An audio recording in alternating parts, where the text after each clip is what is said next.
अरबपति सीईओ अपनी मां की तय ब्लाइंड डेट से भागना चाहता था, इसलिए उसने वहीं एक झाड़ू लगाने वाले से कपड़े लिए। भागते भागते वो गलती से किसी और की शादी में जा घुसा। जैसे ही वो अंदर गया, उसने देखा कि दूल्हा दुल्हन का अपमान कर रहा था। दूल्हे ने कहा कि कोई भी उससे शादी नहीं करेगा।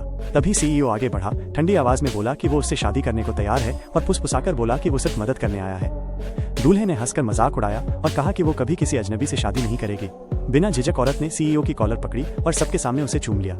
सीईओ ने सोचा ये बस एक दिखावा है, लेकिन उसकी हैरानी की बात ये रही कि उसने सचमुच शादी कर ली। सामने औरत का पुराना प्रेमी मिला। उसने शादी का सर्टिफिकेट उसी के मुंह पर दे मारा। असल में उसने दोबारा ब्याह करने का फैसला इसलिए किया था क्योंकि जब उसका पुराना प्रेमी अपने प्यार का इजहार कर रहा था, तभी उसने गलती से किसी और औरत का नाम ले लिया। एक्स बॉयफ्रेंड ने कभी नहीं सोचा था कि वे सचमुच शादी कर लेंगे। उसने गुस्से में आकर सबके सामने उसका अपमान किया। फिर उसने सीईओ का हाथ थामा और बिना पीछे देखे चली गई। बाद में उसने सीईओ को ऊपर से नीचे तक देखा और पाया कि उसके कपड़े फटे हाल हैं। उसने सोचा कि उसने किसी गरीब छोटे आदमी से शादी कर ली है, इसलिए वादा किया कि वो उसका ख्याल रखेगी। अपनी पहचान छिपाने के लिए सीईओ ने हवेली में रहने से इनकार कर दिया। वे बाजार में हाथ थामकर चलते एक साधारण जोड़े की तरह लगते। सिर्फ 2 युआन की नूडल्स वे दोनों मिलकर खाते। फिर भी औरत उसे कपड़े खरीदने के लिए नाइट मार्केट ले गई, लेकिन बिल चुकाते समय उसे एहसास हुआ कि पैसे पूरे नहीं हैं। शर्मिंदा होकर उसने अपनी उंगली काटी। सीईओ तुरंत समझ गया। उसके कुछ कहने से पहले ही उसने दिखावा किया कि उसे कपड़े पसंद नहीं आए, मगर दुकानदार ने मजाक उड़ाया कि अगर पैसे नहीं हैं तो ट्राई क्यों किया। औरत ने दांत भींचकर तय किया कि वो कपड़े खरीदेगी।